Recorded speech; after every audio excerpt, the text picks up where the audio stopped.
The BITN से मैं रंजन कुमार। आज हमारे सरोकार में हमारे मेहमान हैं पॉलिटिकल साइंस स्कैनर के लेखक श्रीमान विश्वविद्यालय में प्रतियोगिता परीक्षा के आधार पे वहाँ पे मेरा चयन हुआ। प्रथम प्रयास में जो है नेट असिस्टेंट प्रोफेसर की परीक्षा को रिजल्ट आया तो मैं उससे टॉपर भी रहा था। स्टेट में मेरा छठा रैंक थी और 6th रैंक था ऑन द स्टेट। बहुत अच्छा। और हजारीबाग डिस्ट्रिक्ट में 1 रैंक था। तो मेरे मम्मी पापा चाहते थे कि हम एक प्रोफेसर बने, लेकिन मेरा सपना था कि मैं एक IAS ऑफिसर बने। तो मैंने सोचा कि नोट्स के लोग डिमांड कर रहे हैं तो मैं कितने लोग को नोट्स दे पाऊंगा। तो मैं सोचा कि मैं एक पुस्तक ही लिख देता हूँ, एक नहीं बल्कि 5 बुक, अलग अलग स्वतंत्र 5 बुक जो हैं वो पूरा पॉलिटिकल साइंस का फुल्ली बुक में लिख डाला। पर जो मार्केट में आता है उसी के पास समस्या आता है। घर में जो AC वाला रूम में बैठे रहेगा उसको वास्तविक जो है वो माता पिता ही आपके सहयोगी हैं, आपके देख रेख हैं, आपके शुभचिंतक हैं। हमें नेट क्वालिफाइड हैं, अभी हम छत्तीसगढ़ लोक सेवा आयोग में परीक्षा भी निकाले हैं, मेरे इंटरव्यू बची हुई है, हम एक प्रोफेसर बन जाते हैं। यहाँ पे राजनीतिक नेतृत्व का आपसे कुछ करने का जज्बा रखता है, वो उनको पॉलिटिक्स में आना चाहिए। हम योग्य हैं तो मेरा करियर कब बनेगा ये सरकार प्रतिभा होगा, वो रोटी छीन के ले आएगा और वो खाएगा। सरकार जिम्मेवार है, सरकार का असिस्टेंट जिम्मेवार है, सरकार का विभाग जिम्मेवार है। वो कानून बनाए, वो नियम बनाए, वो प्लानिंग दे। बढ़ेगा भी कैसे? किसानों का आय में कोई वृद्धि नहीं, दाम दिलाना चाहती है तो सबसे पहले सरकार MSP न्यूनतम समर्थक मूल्य लागू करे। काफी पुराना है, प्रिंसिपल है, उन पर आरोप लगा, सचिव पर आरोप लगा कि पैसे का 48 लाख। आरोप लगाना आसान है, सिद्ध करना या फिर उसको दोषी बनवाना उतना ही डिफिकल्ट है। और अंबा प्रसाद जी के पास जादू का छड़ी नहीं है कि कैसे की और सबको रोजगार मिल गया। और अंबा प्रसाद विधायक है, कोई मुख्यमंत्री प्रधानमंत्री नहीं। नमस्कार, द BITN से मैं रंजन कुमार और आप देख रहे हैं द BITN का शो सरोकार। आज हमारे सरोकार में हमारे मेहमान हैं पॉलिटिकल साइंस स्कैनर के लेखक श्रीमान विपिन कुमार जी। आज इनसे मुखातिब होंगे हम लोग और आपको बताएंगे इनकी पूरे जीवन का संघर्ष, इनकी स्कूलिंग बताएंगे, इनका स्ट्रगल का क्या समय रहा, कैसे यहाँ तक ये पहुँचे। तो चलिए इनसे बात करते हैं। विपिन जी, हमारे शो में आपका बहुत बहुत स्वागत है। धन्यवाद, आपको बहुत बहुत धन्यवाद। आपका परिचय हम बताएं, इससे अच्छा होगा कि हमारे दर्शकों को आप अपना परिचय खुद ही बताइए। जी, सबसे पहले मैं आपको धन्यवाद देता हूं कि आप मेरे तक पहुंचे। एक्चुअली मेरा नाम विपिन कुमार है और मैं ग्राम साण, पोस्ट साण, थाना बड़कागांव, हजारीबाग, झारखंड का अस्थायी निवासी हूं। मेरे पिताजी का नाम श्री रामनाथ महतो, माता श्रीमती लक्ष्मी देवी है। मेरी प्रारंभिक शिक्षा उत्क्रमित मध्य विद्यालय साण में हुई, जो कि मेरा अपना गांव भी है, वहीं पे प्राथमिक विद्यालय है, वहीं से मेरी प्राथमिक विद्यालय हुई। 1 से 8 तक की पढ़ाई वहीं हुई। आफ्टर दैट मैं 9th और 10th की पढ़ाई मॉडर्न पब्लिक स्कूल बड़कागांव से किया और फिर मैं इंटर की पढ़ाई गुलमोहर इंटर कॉलेज हजारीबाग से किया। उसके बाद मैं ग्रेजुएशन करने के लिए हजारीबाग शहर गया और मैं पॉलिटिकल साइंस से मैं ग्रेजुएशन किया। और उसके बाद मैं 2017 में भारत का प्रसिद्ध विश्वविद्यालय बनारस हिंदू विश्वविद्यालय में प्रतियोगिता परीक्षा के आधार पे वहाँ पे मेरा चयन हुआ और मैं वहाँ से 2017 से लेकर 2019 2 साल में मैं अपना PG master of arts in political science में पूरा किया। और उसी के दौरान ही मैं PG करते ही मैं 2018 में ही अपेयरिंग में ही प्रथम प्रयास में जो है नेट असिस्टेंट प्रोफेसर की परीक्षा को मैं क्रैक किया फर्स्ट अटेम्प्ट पे। आपकी स्कूलिंग और हायर एजुकेशन है, इसकी जो आपने बातें बताई बहुत ही भव्य है और बहुत ही संघर्षपूर्ण रहा। आपने बताया स्कूलिंग आपने अपने गांव से किया, फिर धीरे धीरे आपने हाई स्कूल अपने प्रखंड लेवल से किया, फिर हजारीबाग गए और फिर अंततः बनारस यूनिवर्सिटी। अब हम लोग बात करेंगे कि इनको किताब लिखने की लालसा कहाँ से जगी, क्या बचपन से थी या फिर पढ़ाई के दौरान लालसा जगी या फिर किन्हीं का कुछ गाइडलाइन था कि आप इस लाइन में जाओ। तो आप बताइए विपिन जी कि बचपन से आपकी ये लालसा थी कि हम इस फील्ड में जाए, लेखन के फील्ड में, या फिर कुछ और भी सोच के रखे थे आप? देखिए, ऐसा तो पहले से कोई प्री प्लानिंग नहीं था, ठीक है। मैं जब इंटर में था और जब मैं इंटर का रिजल्ट आया तो मैं उससे टॉपर भी रहा था, ठीक है। तो उसके बाद मेरे मम्मी पापा चाहते थे। इंटर के रिजल्ट में आप टॉपर थे अपने स्कूल से? स्कूल से नहीं, झारखंड से। झारखंड से टॉपर थे, वाह। स्टेट में मेरा छठा रैंक थी और 6th रैंक था ऑन द स्टेट, बहुत अच्छा। और हजारीबाग डिस्ट्रिक्ट में 1 रैंक था। तो मेरे मम्मी पापा चाहते थे कि हम एक प्रोफेसर बने, लेकिन मेरा सपना था कि हम एक IAS ऑफिसर बने। मम्मी पापा पेरेंट्स का सपना था प्रोफेसर बने, लेक्चरशिप में जाएं, लेकिन आप सपना पाले थे IAS ऑफिसर का। जी। और मैं जब इंटर किया, इंटर के बाद है बड़कागांव में ही American academy of competitive zone में मैं पढ़ाने के लिए प्रवेश किया। कॉम्पिटिटिव विद्यार्थियों को मैं पढ़ाना शुरुआत किया। कब से पढ़ाना शुरुआत किए थे? 2015 से। 2015 से। और कंटिन्यू 2017 तक पढ़ाया। 2 साल में हमारे पास कॉम्पिटिटिव के बहुत सारे छात्र हैं और काफ़ी अच्छे से पढ़े भी, और हमको भी एक पढ़ाने में अच्छा लगा, क्योंकि हमें लोग पढ़ाने के लिए शहर में भी बुलाते थे, हजारीबाग जैसे संस्थान हमको पढ़ाने भी बुलाते थे, लेकिन हम चाहते थे कि हम जिस क्षेत्र से हैं, बड़गांव के हैं, तो वहाँ के विद्यार्थियों को हम मतलब कि एक मार्गदर्शन करने का काम करें। तो यानी आपकी जो एजुकेशन है, आपकी जो कला है, उसको लेकर के बाहर भी लोग आपको बुलाते रहें, लेकिन आपके अंदर में ये चीज़ थी कि हमारे अंदर जो योग्यता है उसे हम अपने अपने गांव मोहल्लों को, अपने ग्रामीण इलाके को निखारें। ये आपके अंदर लालसा थी, बहुत अच्छी बात है। और जब हम यहाँ पे पढ़ाना शुरुआत किए, उसके बाद मैं 2017 के बाद मैं बनारस चला गया। उसके बाद फिर मैं 2019 में यहाँ पे आया, तो यहाँ पे मैं जेटेट का बैच बना था, है ना। हमारे कोचिंग का डायरेक्टर अवधेश सर हैं, तो वहाँ पे हमको फिर पढ़ाने के लिए स्थान दिए। तो जेटेट के जितने भी विद्यार्थी थे, उन लोग कहते थे कि सर आप मतलब आपकी क्लास अच्छी लगती है। मैं टंडवा में पढ़ाया, बड़गांव में पढ़ाया, तो सर आपके पास कोई नोट्स है, ऐसे कहते थे। नोट्स का डिमांड करते थे बच्चे। हाँ। तो मैंने सोचा कि नोट्स के लोग डिमांड कर रहे हैं, तो मैं कितने लोग को नोट्स दे पाऊंगा। तो मैं सोचा कि मैं एक पुस्तक ही लिख देता हूँ। अच्छा, यहाँ से ये चीज़ें जन्म ली जब लोग नोट्स का डिमांड करने लगे सर के पढ़ाई को देख करके, क्योंकि इनकी पढ़ाई बच्चों को भाता था, तो वो इनसे नोट्स मांगते थे। तो इनके दिमाग में ये उपज हुआ कि हम नोट्स कितनों को बांटेंगे, चलो एक बुक ही लिख डालते हैं।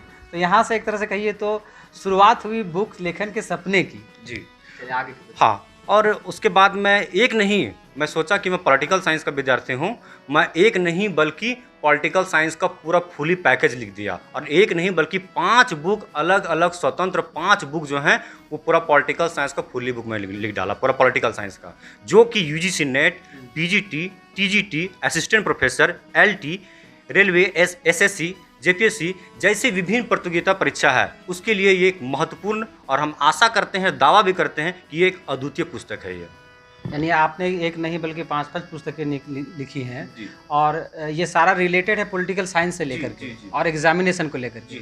अच्छा, आपका जो एक बुक है पॉलिटिकल साइंस द स्कैनर, उसके बारे में कुछ विशेष बातें बताइए कि उसमें क्या विशेष आपने उसमें डाला है।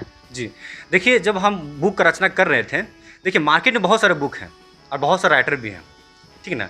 तो मैं जब बुक का रचना कर रहा था, तो इस विषय पर विशेष मैं ध्यान दे रहा था कि ऐसी बुक लिखना है जो मार्केट में उसके जैसा बुक ना हो, मतलब एकदम अद्वितीय हो, यूनिक बुक हो।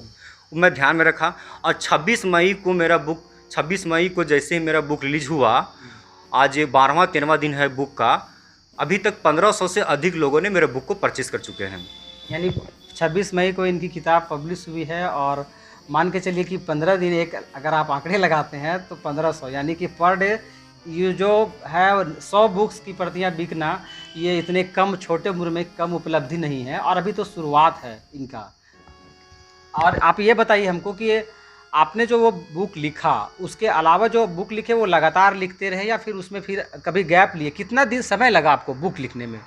जी देखिए, हम 2018 से जब नेट पास किए, तो 2018 से ही हम बुक लिखना शुरुआत किए हैं। 18 से शुरू कर दिए थे? हाँ, जुलाई 2018 से, और कंप्लीट होने में पूरा हमको 2 साल लगा। 2 साल में, मतलब 5 बुक 2 साल में आपने लिखा? 5 बुक 2 साल में लगा, और फिर मैं पब्लिकेशन एक साथ सारी बुक आपका एक साथ पब्लिश हुई? जी। और मतलब कि उसके बाद 2 साल लगा। उसके बाद क्या है कि हम पब्लिकेशन के पास गए, पब्लिकेशन को अच्छा लगा, उसके बाद फिर मेरे बुक को एक जो भी उसके नियम है उसके साथ मेरे बुक प्रकाशित हो गई है। फ्लिपकार्ट, अमेजोन में सारा जो ऑनलाइन सेलिंग है, मेरे बुक सारे में ऑनलाइन व्यवस्था में भी इनका बुक है, वो सेलिंग के लिए है। आप दरअसल लोग अगर चाहें तो ऑनलाइन से भी इनका बुक आप अच्छा, आप हमको ये बताइए कि हर आदमी जब निकलता है पढ़ाई से, जब 10th से निकलता है, अपने स्कूलिंग से बाहर जाता है, कभी स्ट्रगल टाइम आया, कभी खुशी का समय आया, तो आप हमको अपने जीवन का कुछ ऐसा समय बताइए जब आपको लगा हो ऐसा कि ये मेरा बहुत खुशी का पल है और आपने उसे सेलिब्रेट किया हो। ये बुक पब्लिश होने का ही सेलिब्रेशन है या इससे पहले भी कुछ ऐसा सेलिब्रेशन था आपका? देखिए, ज़िंदगी बहुत लंबा है और छोटे मोटे घटनाएं होती रहती है।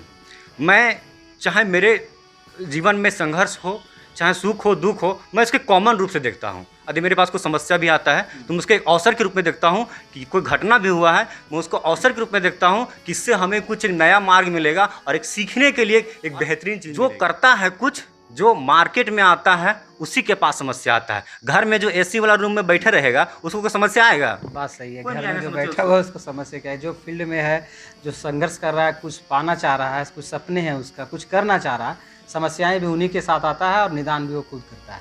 ये बहुत अच्छी बात कही आपने। लेकिन हम कहना चाहेंगे कि हम जिस क्षेत्र से हैं, बड़का गाँव में, यहाँ के बहुत सारे लोग का मेरे पर मतलब कि सहयोग है और आशीर्वाद भी है, जिसके कारण हमें कुछ मुख्य रूप से सहयोग में किनका रहा आपका, बताना चाहेंगे नाम आप हमारे चैनल में उनका?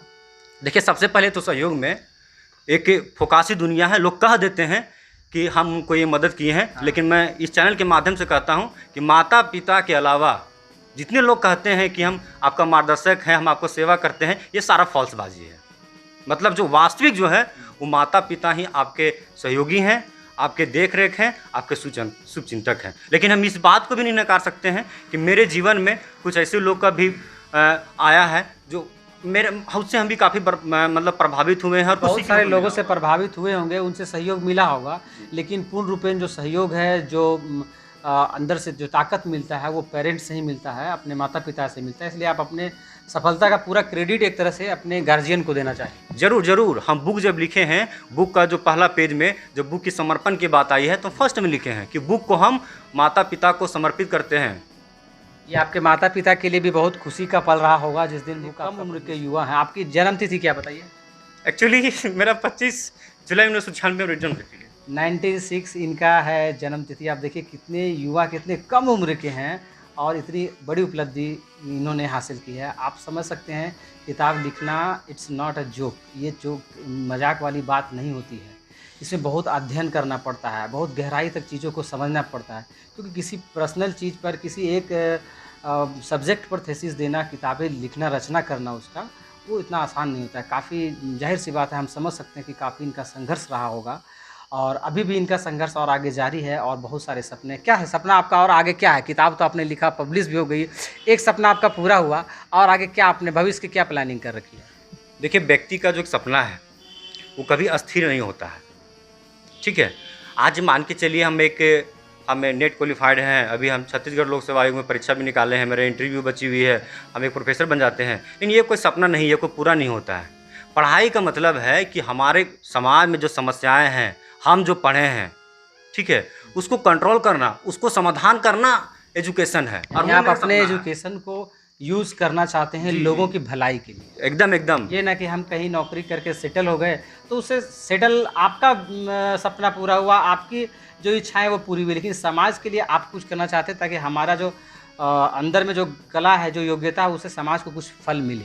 जरूर जरूर। और मेरे माता पिता भी कहते हैं कि बाबू पैसा थोड़ा कम कमाना, लेकिन कुछ ऐसा काम करना, समाज के लिए कुछ करना, राइट, जिससे लोगों का भला हो और समाज में एक अलग पहचान। बहुत अच्छी सोच है, बहुत बड़ी सोच।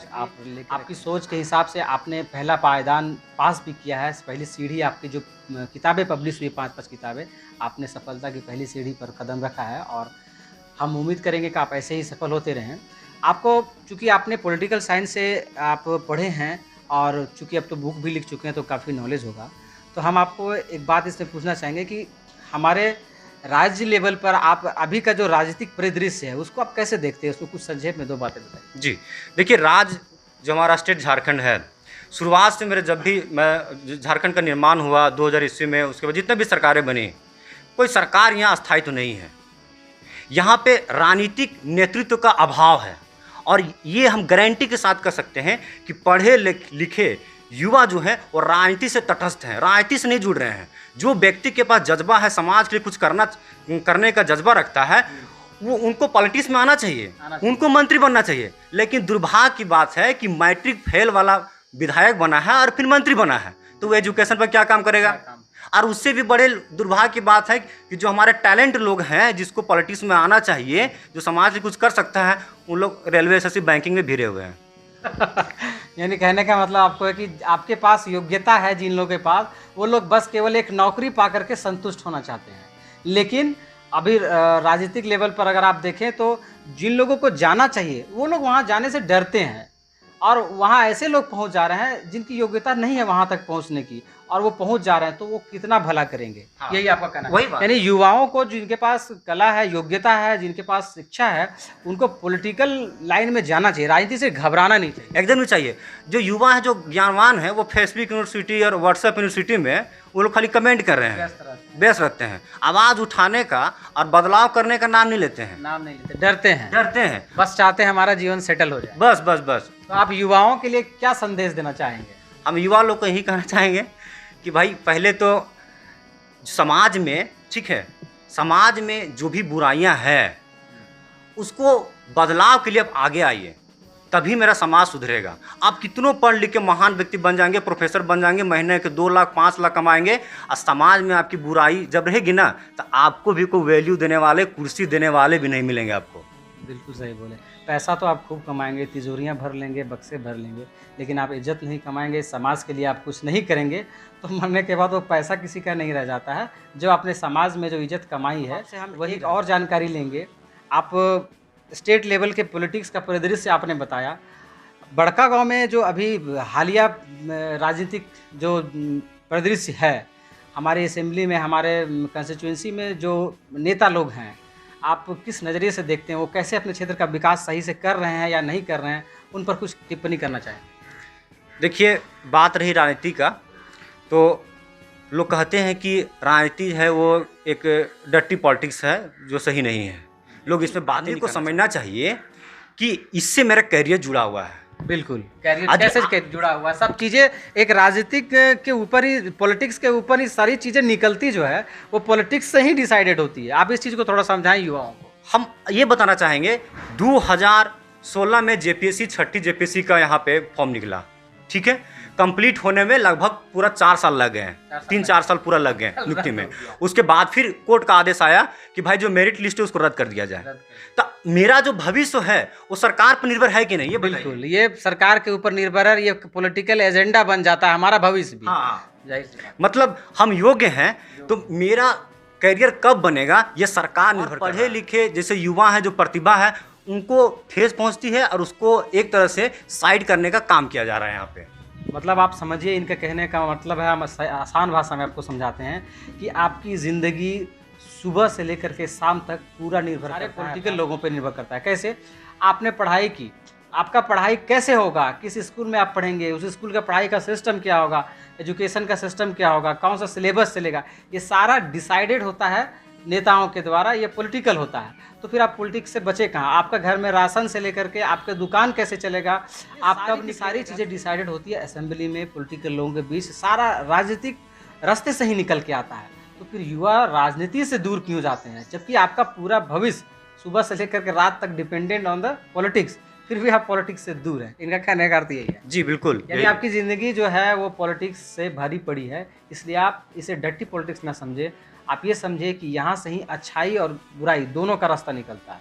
बुरे लोग पहुँचते हैं तो गलत रास्ते निकाल देते हैं, अच्छे लोग पहुँचिएगा तो अच्छे रास्ते निकलेंगे।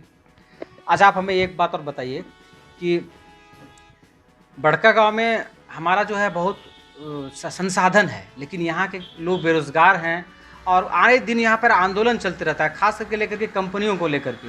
कंपनियों के रुख को आप कैसे देखते हैं? देखिए, हम जिस समय 2018 में थे, बड़का गांव में जो बहुत सारे हाईवा आ गए, पोल्यूशन हो गया, पेड़ पौधा कट रहा था, उसके लिए हम प्रधानमंत्री कार्यालय में ऑनलाइन शिकायत भी दर्ज किया था। अच्छा। और लगभग शिकायत जब दर्ज किया था तो वो फॉरवर्ड हो गया स्टेट पास। स्टेट वाले कुछ ऑफिसर हैं मेरे पास फ़ोन करके दबाव डालें कि सर ऐसा कीजिए सर, वो रिक्वेस्ट को कैंसिल कर दीजिए। आपने क्या डाला था आवेदन में? आवेदन में डाले थे कि बड़का गांव में लगातार जो हैं वो हाईवा का आगमन से यहाँ का जीवन त्रस्त हो गया है, लोगों की घटनाएं से मृत्यु हो रही है, प्रदूषण का स्तर ऊंचा हो गया है, दमा, श्वसन जैसे बीमारी यहाँ पे हो रहे हैं और लोग बेरोजगार भी ज़्यादा हो रहे हैं। तो इस पर मैं एक कंप्लेन भी किया था, ठीक है। ऊपर से दबाव आ रहा था आपको कि ये कंप्लेन आप वापस ले लें? अरे 1-2 ऑफिसर मेरे पास फ़ोन किए वहाँ से, बोले सर ऐसे से है, सो हम पानी का छिड़काव करवाते हैं। पानी का छिड़काव कितना दिन चलेगा? पानी का छिड़काव की बात करिए तो पानी का छिड़काव भी सही से नहीं होता। हम लोग चूँकि मीडिया में हैं तो इस चीज़ को जज करते रहते हैं। पानी का छिड़काव 1 दिन हुआ, 2 दिन हुआ, फिर 1 सप्ताह बंद हो जाता है। सुबह हुआ तो शाम को नहीं होता है और उसका पैसा आवंटित होते रहता है, लेकिन वो पब्लिक के लिए परमानेंट सॉल्यूशन नहीं है।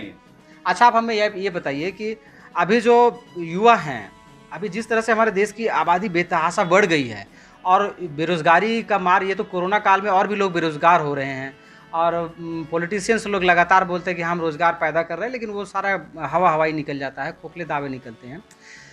तो आप युवाओं को रोज़गार मिले और वो अपना ज़िंदगी जो है अच्छे से संवार सकें, उन लोग के लिए आने वाले समय में आपके पास कोई रोड प्लान कुछ है क्या?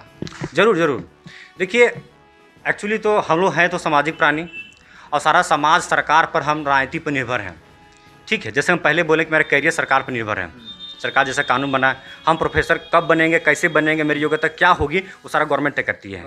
लेकिन हम ये कहेंगे कि सारे लोग को गवर्नमेंट जॉब संभव भी नहीं है। ये एकदम करेक्ट बात है, क्योंकि यहाँ प्रतिभा का सिद्धांत है। जिसके पास प्रतिभा होगा वो रोटी छीन के ले आएगा और वो खाएगा। ठीक है, आपको सरकार वहाँ पे आपको रोटी पहुँचाने का काम नहीं करेगी। रोजगार के विषय में यही कहना चाहेंगे कि विद्यार्थी कुछ हुनर वाला चीज़ सीखें, जिससे स्वरोजगार को बढ़ावा मिलेगा और कुछ अपना से भी आप रोजगार मतलब कर सकेंगे।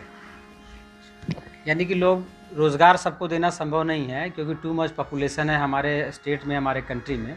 तो लोग अपना टेक्निकल कुछ हुनर सीखें, जिससे कम से कम नौकरी जब तक ना मिल जाए तब तक तो अपना घर परिवार चला सके। इस उम्मीद में ना रहे कि वैकेंसी निकलेगा, नौकरी निकलेगा। आप तो देख रहे हैं कि 4-4 साल 6-6 साल बाद वैकेंसियाँ रद्द हो जाती है, नौकरी लगे हुए लोगों की नौकरी छीनने के कगार पर है। तो उस पर डिपेंडेंट ना हो, अपना हाथ खुद मजबूत करें और अपना हुनर हाथ में लें, ताकि आप कुछ कर सकें। आपके साथ बहुत बातें हुई। एक बात हम आपसे और पूछना चाहेंगे, क्योंकि हमारे देश की जो रीढ़ है, जीडीपी जिसको बोलते हैं, इस पर मैंने एक प्रोग्राम किया था, काफ़ी लोगों ने सराहा था, इसलिए मैं इसमें आपका 2 लाइन की टिप्पणी लेना चाहूँगा। हमारे देश की जीडीपी जिस रफ्तार से चल रही थी पिछली सरकार में, और इस सरकार में भी 2019 तक ठीक ठाक चला, और 2018 तक 19 तक, लेकिन कोरोना काल के बाद जिस तरह से डीजीपी औंधे मुँह गिरी है जीडीपी, उससे कितना नुकसान हमारे देश को हुआ है, और सरकार को इस पर क्या कुछ एक्शन प्लान होना चाहिए। क्योंकि कोई जब बुक्स लिखता है तो उनके अंदर बहुत सारा क्षमता होता है, बहुत सारी चीज़ों का नॉलेज होता है। इसलिए मैं आपसे ये सवाल कर रहा हूँ कि जीडीपी जिस तरह से गिरी है, सरकार इसमें क्या कदम उठाना चाहिए कि ये उठे ऊपर, या फिर कि सरकार क्या गलतियाँ की जिसके चलते इतना गिरी है। सबसे पहले आप ये बता दीजिए कि -23 लगभग चला गया था, मैं सही बोल रहा हूँ तो? जी जी। जहाँ 8% प्लस रफ्तार में जिस देश की जीडीपी चल रही है, वो -23 गिर जाए, ये कोरोना काल में सारे देशों का लगभग जीडीपी टूटा है, लेकिन इतना भयंकर तरीके से नहीं टूटा है। इसको आप किसकी विफलता मानते हैं? देखिए, हमने वोट दे के सरकार बनाया है, मेरा जीवन मरण का केंद्र सरकार है, तो सरकार इसके लिए जिम्मेवार है। एक लाइन में सरकार जिम्मेवार है, एकदम सरकार जिम्मेवार है, सरकार का असिस्टेंट जिम्मेवार है, सरकार का विभाग जिम्मेवार है। वो कानून बनाए, वो नियम बनाए, वो प्लानिंग दे, कैसे सुधारें, सारी चीज़ें सरकार के हाथ में, इसलिए जिम्मेवारी भी होनी एकदम। कानून बना है, अभी लॉकडाउन का उल्लंघन कर रहा है तो पुलिस उसका काम है कि उसको घर में अंदर करे, उसके लिए तो हम सारा कुछ उसको सौंप दिए हैं। हाँ, नागरिक होने के नाते मेरे भी कुछ रिस्पॉन्सिबिलिटी बनती है, लेकिन सरकार इसमें सबसे मेन है। जीडीपी के बात आई तो जीडीपी बढ़ते घटते रहता है, बुरे दौर का समय रहा, स्वाभाविक है कि पहले की अपेक्षा थोड़ा सा जीडीपी में कमी आई है। थोड़ा सा नहीं, बहुत कमी आई, बहुत कमी आई है, राइट, बहुत कमी आई है, थोड़ी कमी नहीं बोल सकते हैं। हाँ, बहुत कमी आई है। और एक्चुअली क्या है कि जीडीपी बढ़ेगा भी कैसे, किसानों का आय में कोई वृद्धि नहीं हो रही है। अच्छा, किसानों की अब बात की तो किसानों के आय के लिए सरकार जो प्लान बना रही है, जो कानून में संशोधन की है, उसका किसान विरोध कर रहे हैं, तो आपका क्या इसमें पक्ष है? किसान सही विरोध कर रहे हैं या सरकार सही है? देखिए, हर अधिनियम, हर कानून, हर बातें का तर्क वितर्क और सही गलत आलोचना की जाती है, ठीक है, लेकिन हमें ऐसी कानून बनाना चाहिए जिससे अधिक से अधिक लोगों का कल्याण हो। आपके पॉइंट ऑफ व्यू से क्या लगता है, ये जो सरकार अधिनियम लेके आई है, जो कानून संशोधन की है, इसका विरोध कर रहे हैं किसान पिछले 6 महीने से, सरकार सही की है या नहीं? देखिए, अधिनियम को मैंने काफ़ी गहरा से पढ़ा, और जब मैं क्लास में पढ़ाता हूँ तो विद्यार्थी हमसे भी सवाल करते हैं कि सर बिल्कुल करेंगे। हाँ, इसलिए मैंने भी आपसे सवाल किया। हाँ, कि सर किसान, देखिए ये सारे जो सवाल हैं वो काफ़ी डेप्थ, गहराई लेवल के हैं, सब आदमी इसका जवाब नहीं दे सकता है, इसलिए मैं ये सवाल आपसे करूँ। मैं इंटरव्यू और भी लोगों से लेता हूँ, लेकिन इस तरह का सवाल नहीं करता हूँ, क्योंकि this is not possible to reply everybody, सब लोग इसका जवाब नहीं दे सकते। No, actually I am not a scholar, हम कोई बड़े विद्वान जानकार नहीं हैं। Actually I am 24 year old. 24 year olds में भी आपने बहुत सारी उपलब्धि हासिल की। आप अपने मियाँ मिट्टू को नहीं होता है, this is a very good, बहुत अच्छी बात है, लेकिन आपने बुक्स लिखा है, आपने लेखन के कार्य में इतनी उपलब्धि हासिल की है, तो नॉलेज है आपके पास, ये मैं मानता हूँ, भले आप इसे न स्वीकार करें। देखिए, किसान की जब आप बात की किसान बिल का, तो किसान बिल का हम काफ़ी अध्ययन किए, गहरा अध्ययन किए, और हमको जहाँ तक लगा कि सब कुछ ठीक है, लेकिन किसानों के फसल को, यदि उसके उत्पाद को सरकार उचित दाम दिलाना चाहती है, तो सबसे पहले सरकार एमएसपी, न्यूनतम समर्थक मूल्य लागू करे। दुकान में यदि हम एक बिस्किट मिक्सचर लेने जाते हैं तो 5 रुपया रेट है उसका, तो दुकानदार 5 रुपया में ही बेचेगा। हम नहीं बनेंगे भैया 3.5-4 रुपये में दीजिए ना, ऐसा हो सकता है क्या? नहीं, उसका एमएसपी फिक्स है। राइट। हम भिंडी लेके मार्केट जाते हैं तो हम तय नहीं करते हैं रेट को, हमारा खरीदार तय करता है। हम बोलते हैं 10 रुपया तो बोलते हैं 7 रुपये में दीजिएगा। 7 रुपये पिछले दिनों तो 2 रुपये भिंडी बिकने लगा तो कितने लोग नष्ट भी किए थे, सोशल मीडिया में काफ़ी वायरल भी हुआ था ये चीज़ें। तो आपने सही कहा कि एमएसपी तय होना चाहिए और किसानों को भी कहीं ना कहीं यही मांग रही है। और दूसरी बात कि किसान, देखिए भारतीय किसान जो हैं वो अधिकतर कहीं ना कहीं उतना कुशल नहीं है। तो भैया उसके लिए आप कुछ मास्टर प्लान बनाइए, बढ़िया चीज लाइए, जिससे किसानों को अधिक से अधिक प्रॉफिट हो सके। जो उतना मेहनत करते हैं धूप में उसको एक मूल्य मिल सके। यहाँ तक किसानों का लागत मूल्य और यहाँ जो मेहनत का जो होता है ना पारिश्रमिक, वो भी नहीं मिल पा रहा है यहाँ पे। बिल्कुल सही। और हम किसान के बेटा हैं, इस चीज़ को समझते हैं। हाँ, किसान परिवार से इसलिए इस दर्द को समझते हैं, क्योंकि कितने मुश्किल से माता पिता पढ़ाते हैं, किसान के बच्चे कितने मुश्किल से पढ़ते हैं, तो समझते हैं। मैं भी किसान का ही परिवेश में पला बड़ा हूँ, तो मैं जानता हूँ। एमएसपी की अपने बात की बहुत अच्छी बात है, बात सही आपने बताया कि एक आप 5 रुपये का बिस्कुट भी खरीदने जाएंगे तो आप 4.5 रुपये मांगे तो नहीं मिलेगा, क्योंकि उस पर एमएसपी तय है कि ये 5 रुपये में बिकेगा। उसका प्राइस जो है वो कंपनियां तय कर देती है। इसी तरह से सरकार को तय करना चाहिए कि गेहूं 25 रुपये बिकेगा तो बिकेगा, उससे कम अगर उसका रेट आएगा, ज़्यादा पैदावार होगा तो हम सब्सिडी देंगे उस पर। उसको तय करना चाहिए कि गुड़ 50 रुपये बिकेगा तो बिकेगा, धान 30 रुपये बिकेगा तो बिकेगा, चावल है। तो ये सारे एमएसपी अगर तय होगा तो किसान को ये कम से कम एश्योरिटी रहेगी कि हम जो पैदा करेंगे उसमें 2 ही रुपये क्यों ना मुनाफा हो, लेकिन होगा जरूर जरूर जरूर। लेकिन होता क्या है कि हमारा लागत धान पैदा करने में पता चलता है कि 15 रुपये चला गया और यहाँ खरीद रहा है सब जो व्यापारी लोग हैं 12 रुपये, तो वहाँ तो मेरा नुकसान हुआ। तो इसमें एमएसपी होना चाहिए, न्यूनतम समर्थन मूल्य होना चाहिए, जिससे किसान को ये लगे कि पैदा करने के बाद हमारा नुकसान ना हो, फायदा कम हो लेकिन नुकसान ना हो। कम से कम जो मेरा लागत है वो तो निकल जाए।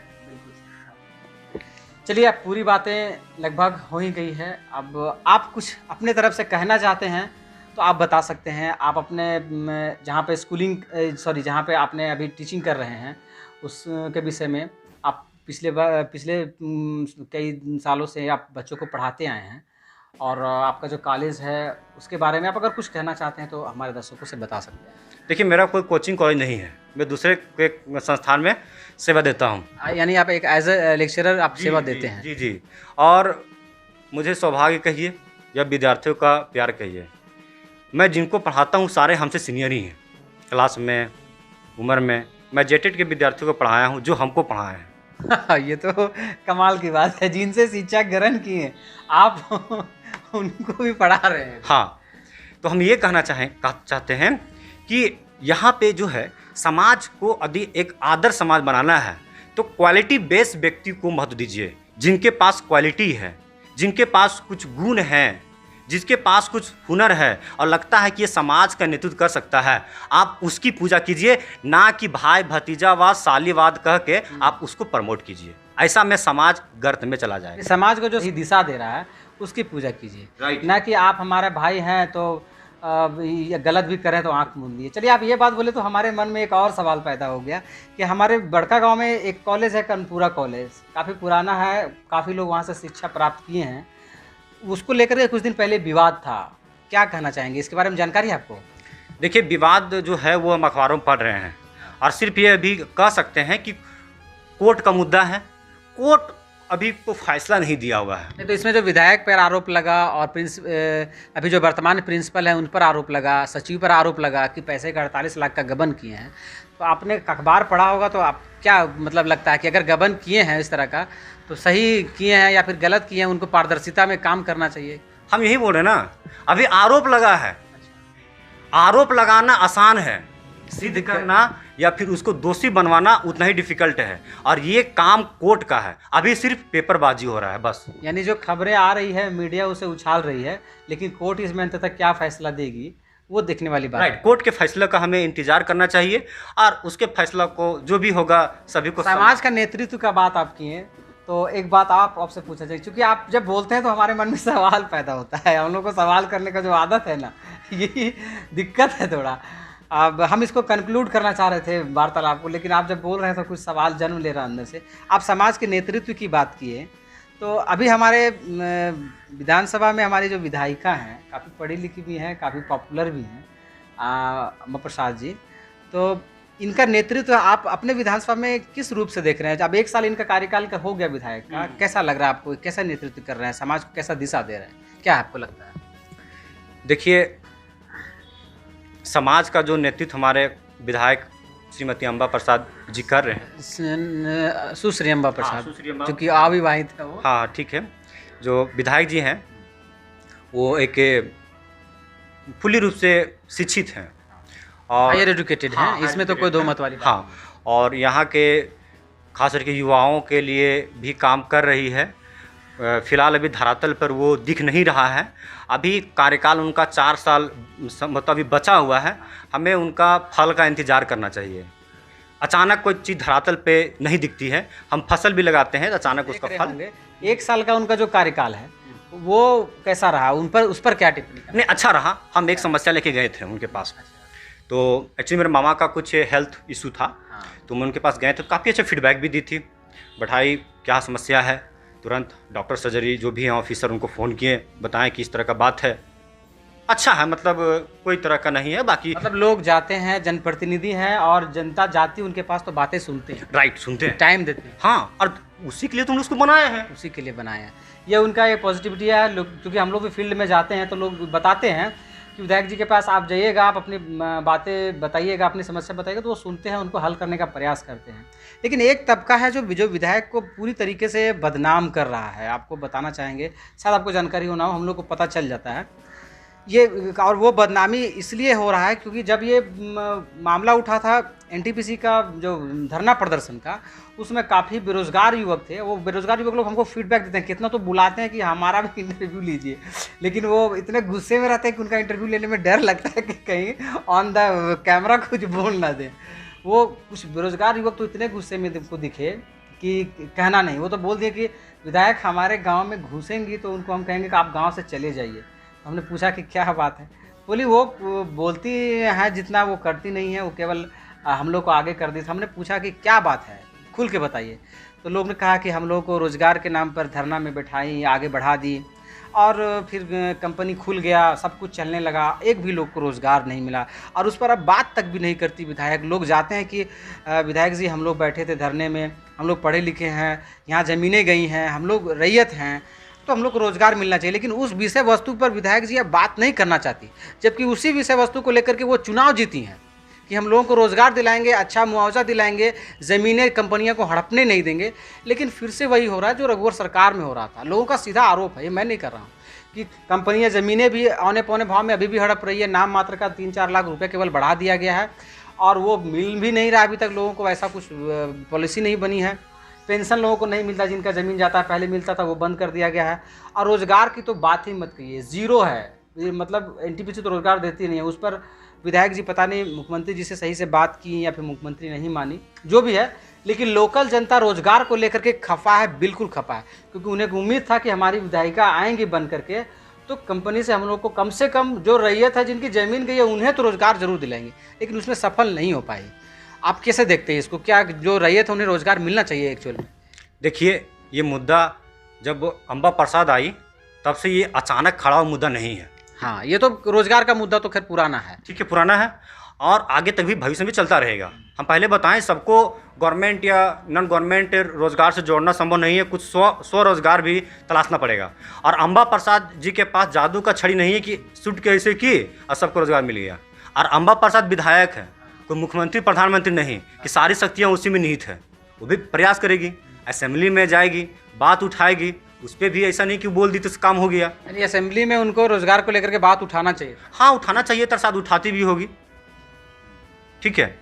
अब बाकी बेरोजगार जो हैं, है ना, अब उनका क्या है नहीं है, कुछ राजनीति भी इसमें षड्यंत्र है। इस पर ज़्यादा टिप्पणी करना सही नहीं है। आपके लिए ज़्यादा टिप्पणी करना सही नहीं है। लेकिन हम लोग जो फील्ड में देखते सुनते हैं वो मैंने आपसे शेयर किया और आपका उसमें मंतव्य जानना चाहा। चलिए ठीक है, आपसे बात करके बहुत अच्छा लगा। आपको फिर से एक बार हम धन्यवाद और बधाई देना चाहेंगे कि आपने इतनी छोटी सी उम्र में इतनी बड़ी उपलब्धि हासिल की। आपने बुक लिखा और भविष्य की योजनाएं भी आपकी बहुत अच्छी है कि आप अपने गांव मोहल्लों के लिए, अपने ग्रामीण इलाके के लोगों के लिए कुछ अच्छा करना चाहते हैं, उन्हें कुछ सही दिशा निर्देश देना चाहते हैं।